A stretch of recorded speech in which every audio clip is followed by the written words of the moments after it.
Bismillahirrahmanirrahim. Assalamualaikum warahmatullahi wabarakatuh. Untuk pertemuan hari ini, saya akan melanjutkan materi kita di psikologi klinis. Kita akan membahas mengenai konsep sehat dan juga sakit. Sebenarnya ini sudah terbahas sedikit ya di pertemuan sebelumnya, ya, yang terkait dengan psikologi kesehatan. Saya sedikit menyinggung mengenai konsep sehat dan juga konsep sakit. Ya, baik, sebelum ke sana, saya ingin sampaikan dulu beberapa definisi terkait dengan pengertian dari sehat itu sendiri. Nah, ketika kita berbicara tentang sehat, jadi sehat itu tidak hanya konteksnya adalah kita tidak mengalami penyakit secara fisik. Ketika berbicara sehat, berarti kita berbicara tentang well-being dalam konteks psikologi, gitu ya. Jadi sehat itu adalah keadaan yang tidak hanya kita terbebas dari penyakit, tetapi juga aspek kehidupan manusia yang utuh, yaitu meliputi kesehatan dari fisik itu sendiri, berarti terbebas dari penyakit fisik, kemudian sehat secara emosi, sosial, dan juga spiritual. Jadi ini adalah definisi dari sehat secara keseluruhan ya, jadi tidak hanya berbicara dengan konteks fisik saja. Nah, menurut WHO sendiri atau Organisasi Kesehatan Dunia atau World Health Organization mengatakan bahwa sehat itu adalah keadaan yang utuh, ya utuh. Jadi secara fisik, jasmani, mental, dan juga sosial. Jadi konteksnya adalah kita tidak hanya dikatakan sehat secara fisik, tapi juga secara jasmani, secara keseluruhan, kemudian secara mental, psikologis, dan juga secara sosial. Ini membuktikan bahwa orang yang sehat itu juga memiliki relasi sosial yang baik atau kehidupan sosial yang baik. Jadi tidak hanya terbebas dari penyakit cacat tertentu atau kelemahan-kelemahan tertentu. Ini yang disebut sehat menurut WHO. Nah, karakteristiknya ada 3 dari definisi ini, berarti merefleksikan perhatian pada individu sebagai manusia. Berarti dari definisi WHO ini terdapat 3 karakteristik sehat itu sendiri. Yang pertama, kita perhatikan pada konsep manusia itu sebagai individu yang utuh. Jadi kita tidak melihat hanya fisiknya saja atau tidak hanya melihat psikologisnya saja, tapi melihat memperhatikan manusia sebagai individu yang utuh. Kemudian sehat itu juga ada konteks lingkungan karena tadi kita bicara tentang sosial ya. Jadi kalau kita bicara tentang sosial, maka ada konteks lingkungan di sana, baik lingkungan internal maupun lingkungan eksternal. Nah, kemudian sehat juga diartikan sebagai hidup yang kreatif dan juga produktif. Jadi terus menghasilkan karya-karya baru, terus berbuat hal inovatif, hal-hal baru ini dikatakan sehat menurut WHO gitu ya. Jadi sehat secara psikologis, sehat secara sosial, dan juga sehat pastinya secara fisik. Ini definisi sehat ya. Nah, sebaliknya, apa bedanya dengan sakit? Kita sering mendengar, Bu, izin ya, saya sakit. Nah, apa sih sebenarnya definisi dari sakit? Nah, sakit itu adalah suatu keadaan di mana fisik kita, emosi kita, intelektual, sosial, atau perkembangan seseorang berkurang atau terganggu. Jadi nggak hanya keadaan di mana seorang punya penyakit tertentu aja dikatakan sakit, enggak. Tapi sakit juga bisa terkait dengan masalah emosi, masalah intelektual, kondisi sosial yang tidak baik, itu juga dikatakan sakit. Oleh karena itu, sakit jelas nggak sama ya dengan penyakit, karena penyakit ini adalah penyebab terjadinya sakit. Nah, contoh di sini, seorang klien dengan leukemia tahu ya, kanker darah, yang sedang mengalami pengobatan mungkin mampu berfungsi seperti biasanya. Ya, sedangkan klien lain dengan kanker payudara yang sedang mempersiapkan diri untuk menjalani operasi mungkin akan merasakan akibatnya pada dimensi lain selain pada dimensi fisik. Nah, jadi ketika dia mengalami sakit secara fisik seperti tadi kanker payudara, ternyata tidak hanya aspek fisik yang mengalami masalah, bisa jadi juga dia mengalami masalah emosi, mengalami kesulitan dalam berhubungan sosial. Nah, itulah yang dikatakan bahwa ketika kita bicara tentang konsep sakit, itu tidak hanya dengan konsep sakit secara fisik, tapi juga konsep sakit secara emosi, intelektual, dan sebagainya. Kalau orang leukemia tadi, dia bisa jadi sehat, sakit secara fisik, ya punya penyakit tertentu, tapi tidak punya masalah dengan kondisi emosi, tidak punya masalah dengan kondisi sosial. Berarti satu hal sakit secara fisik tapi tidak sakit secara psikologis. Gitu ya. Jadi paham ya konsep sakit dan sehat itu kita nggak hanya lihat dari konsep sakit fisik atau sehat secara fisik, tapi juga kita lihat konteks psikologis atau mental, kemudian kondisi sosial dan juga kondisi emosional. Nah, ada beberapa definisi dari sakit menurut para ahli ini beragam ya, sebenarnya kalau mau dicari banyak juga. Yang pertama, sakit menurut Perkins, dia mengatakan bahwa sakit itu suatu keadaan yang nggak menyenangkan, ya, yang menimpa seseorang sehingga mengganggu aktivitas jasmani, rohani maupun sosial. Gitu. Itu kondisi yang nggak menyenangkan yang bisa mengganggu aktivitas fisik seseorang atau aktivitas rohani seseorang atau aktivitas sosial seseorang, itu dikatakan sakit. Sakit juga bisa berarti suatu kondisi yang membuat tubuh kita menjadi lemah. Ya, kondisi yang bikin kita jadi lemah karena stres, terus kita jadi lemah secara fisik, ya nggak mood ngapa-ngapain, itu juga dikatakan sakit. Kemudian menurut Saidin Ali dikatakan bahwa sakit adalah kondisi yang mengganggu keseimbangan atau homeostatis, ya kondisi kestabilan baik secara jasmani, secara mental, sosial dan juga spiritual yang mengakibatkan fungsi tubuh seseorang menurun, produktivitas dan kemandirian dia juga menjadi terganggu. Jadi kalau kita lihat dari definisi-definisi para ahli ini, konteksnya sebenarnya satu ya. Yang namanya sakit itu adalah suatu kondisi yang tidak menyenangkan, yang membuat vitalitas tubuh kita menjadi berkurang. Baik itu ya tidak menyenangkan dari segi fisik, sakit, bisa juga tidak menyenangkan dari segi psikologis, dari segi spiritual, dan juga dari segi emosi. Itu secara umum saya bisa ambil kesimpulan untuk definisi dari sakit. Nah, bagaimana kemudian rentang antara sehat dan sakit? Ini sangat dinamis ya, sangat dinamis kondisinya karena kita berubah setiap hari, kita terpapar dengan kondisi apa saja yang terjadi setiap hari, dan tentunya ini sangat berpengaruh pada kontinum sehat atau sakit dari tubuh kita. Nah, seperti yang saya tuliskan di sini, bahwa status kesehatan seseorang itu kayak di dua kutub ya. Kayak dua kutub, ada kutub yang sehat, ada kutub yang tidak sehat. Nah, kutub sehat yang secara optimal itu disebut dengan kutub sehat. Satu lagi adalah kutub menuju kematian. Jadi kutub positif itu kutub sehat, kemudian kutub yang negatif itu adalah kutub menuju kematian. Semakin arahnya ke kiri, berarti semakin sakit seseorang. Gitu. Nah, apabila status kesehatan kita bergerak ke arah kematian, kalau saya bisa gambarkan kutub seperti ini ya, ini negatif, yang satu lagi positif, yang ini saya katakan yang sehat, yang ini saya katakan sakit. Nah, di sini zero, semakin ke sini arahnya, berarti semakin sakit. Semakin ke sini arahnya berarti semakin sehat, seperti itu. Nah, semakin negatif ini adalah illness area atau area sakit. Sedangkan ini namanya adalah wellness area atau area sehat. Jadi status sehat kita itu sangat dinamis dan bisa berubah setiap saat. Nah, apabila kita sedang berada di area sehat ini di kutub positif, maka kita akan melakukan hal-hal agar kita terhindar dari penyakit. Biasanya itu disebut dengan primary prevention.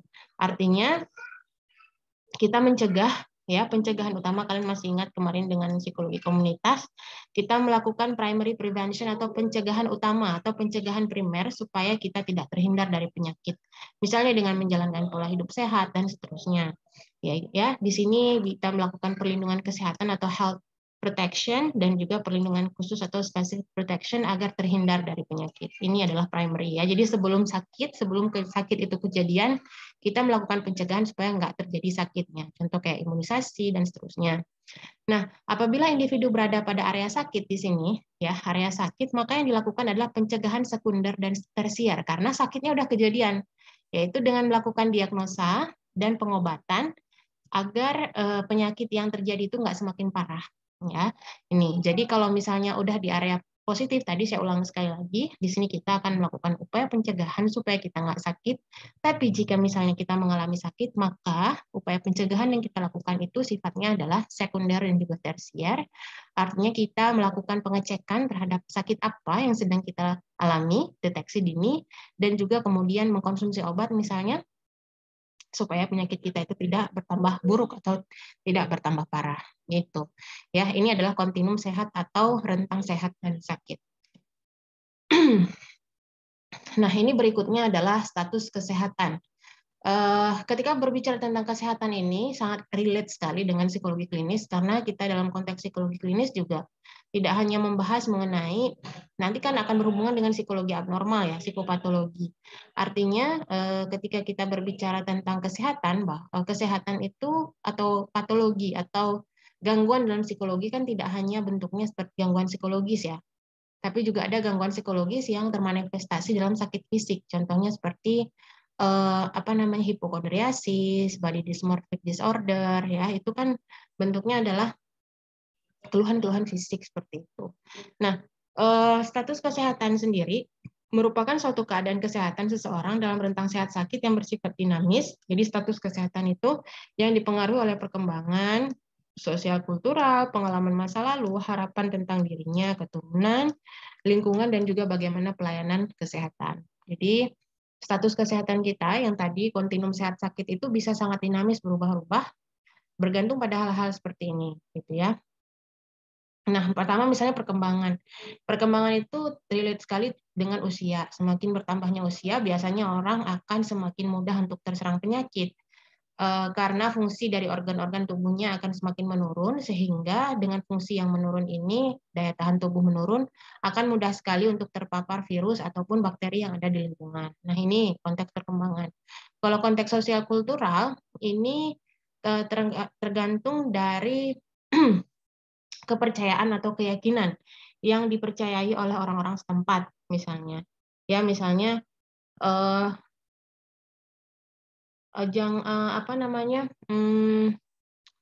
tergantung bagaimana keyakinan setempat ya. Contoh kayak misalnya, misalnya masih ada keyakinan kalau misalnya bayi baru lahir nggak bagus dikasih ASI, lapar terus, bagusnya dikasih pisang dia kenyang tidurnya nyenyak. Nah ini kan sangat bergantung pada keyakinan ya, kondisi sosial seseorang, kondisi sosial sebuah masyarakat.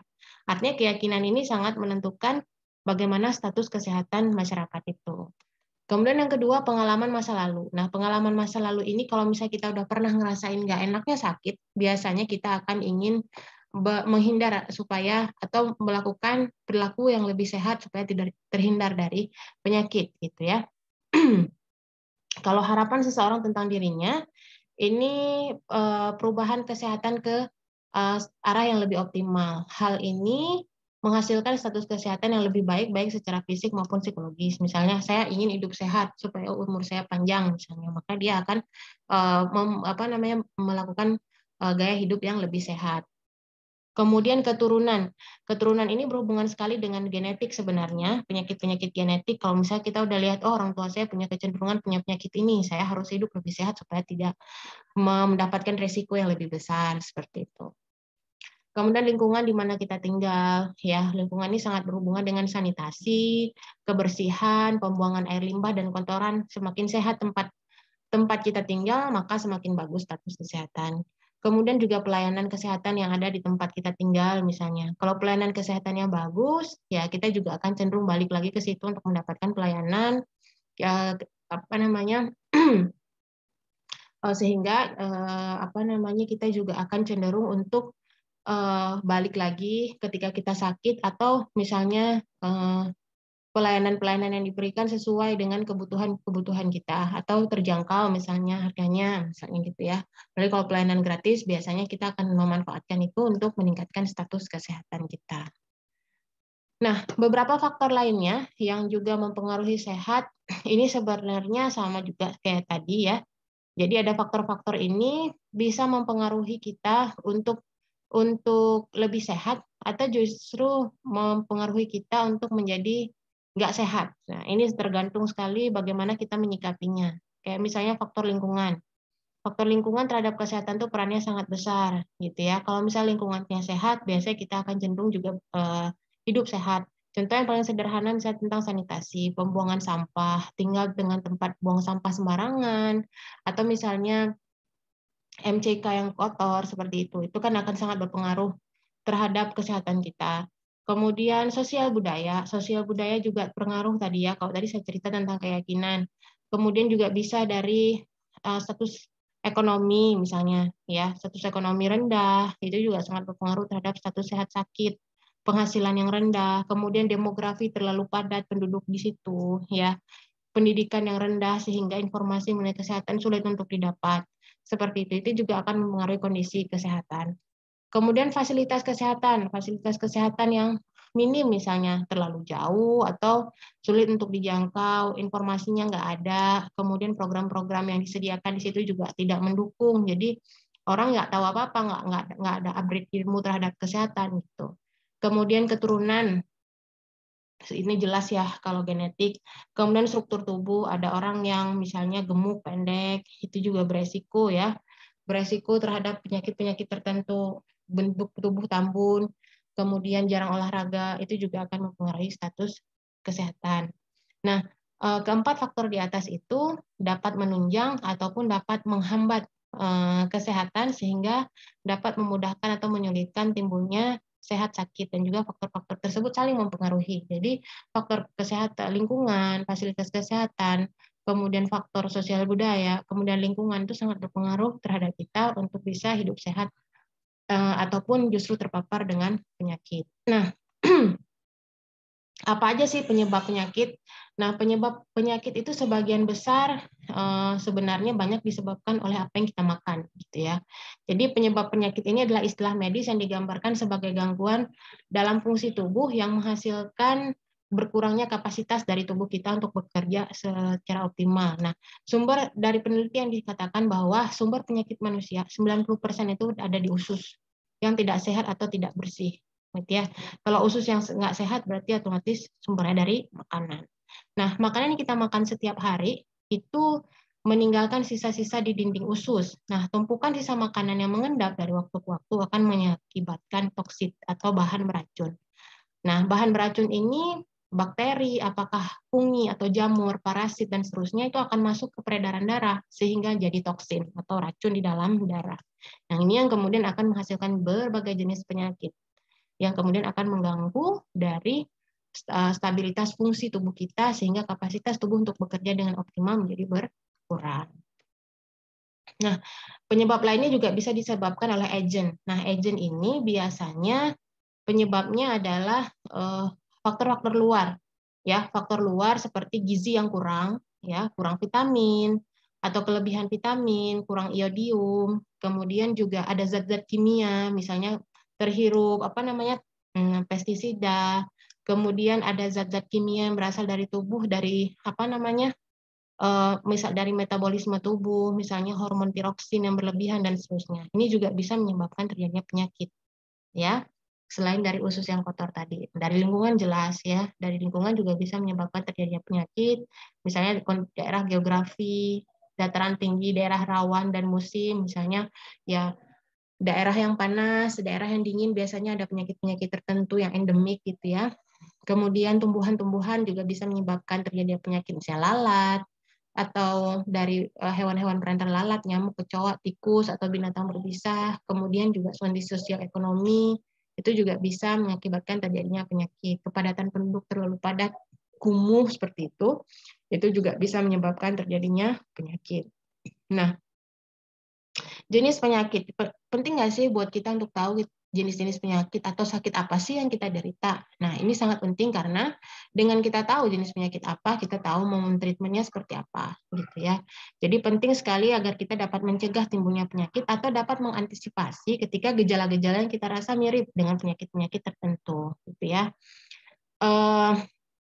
Karena kalau misalnya tidak diantisipasi dengan cepat, biasanya penyakit ini yang namanya seperti apalagi kalau disebabkan oleh virus, dia akan bermutasi dengan sangat cepat sehingga bisa menyebabkan kematian, gitu ya. Karena sumber penyakit ini bisa banyak ya, seperti yang tadi sudah saya jelaskan, yang dia bisa dari bakteri, kuman, racun, dari virus, dari jamur, atau penyakit keturunan atau genetik. Jadi ini adalah beberapa hal mengenai konsep sehat dan sakit, ya. Yang perlu kalian pahami bahwa ketika kita berbicara tentang sakit dan sehat, itu tidak hanya berbicara dengan konteks fisik ya, jangan lupa, tapi kita juga berbicara dengan konteks psikologis. Mungkin nanti akan kalian pelajari banyak dalam psikopatologi yang terkait dengan penyakit-penyakit psikologis. Ini hanya pengantar secara umum saya rasa. Mudah-mudahan bisa dipahami dengan penjelasan yang singkat ini. Saya ucapkan terima kasih. Assalamualaikum warahmatullahi wabarakatuh.